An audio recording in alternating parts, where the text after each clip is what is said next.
Listen to Jerry. Listen, listen. Do you know anyone who will not speak to you in the morning until they've had that first cup of coffee? I most certainly do, because I just happen to be one of them, and there are a million other grumpy people just like me. I have always enjoyed drinking coffee. I love the way it smells and really enjoy the taste of a good cup of gourmet coffee. From starting out as a barista making hundreds of different drinks behind a bar and then being promoted to head roaster, and finally landing my current job of sales territory manager for North Mississippi, I have learned a lot about coffee. Today, I'm going to talk about coffee and how it is grown in fields all over the world and the process it takes to get into your cup at home. According to the website chilipepper.com, how is coffee grown? Coffee harvesting is a very delicate process, and most coffee is still picked by hand. Coffee is a fruit, and it's grown all over the world. Coffee is grown on a plant, and when the plant blossoms, red cherries are formed. Inside these red cherries, there is a pair of coffee beans. Coffee gets its taste from the ground it's grown in. The soil affects the taste of the coffee and contributes to the acidity of the coffee bean.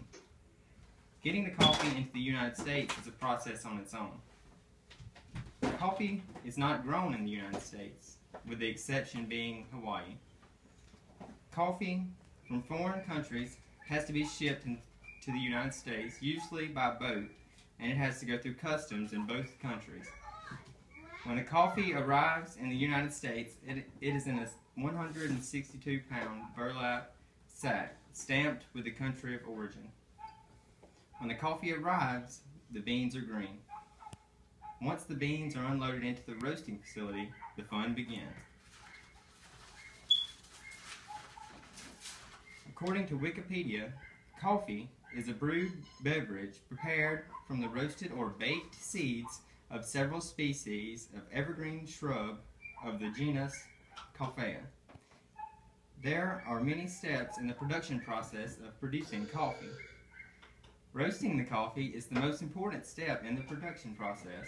After roasting, coffee has to breathe for at least 2 days before being bagged because of the carbon dioxide the roasted beans let off.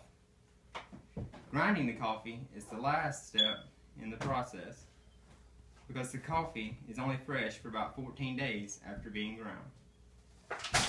According to Renee Jock's article, 11 Reasons Why You Should Drink Coffee Every Day, Americans get more antioxidants from coffee than from anything else.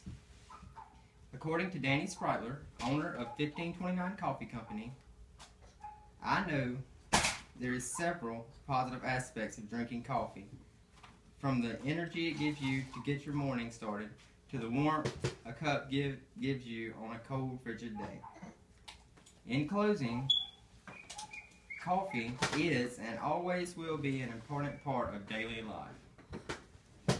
I am so blessed to be able to spend every day researching and learning more about coffee and its very important role in everyday life.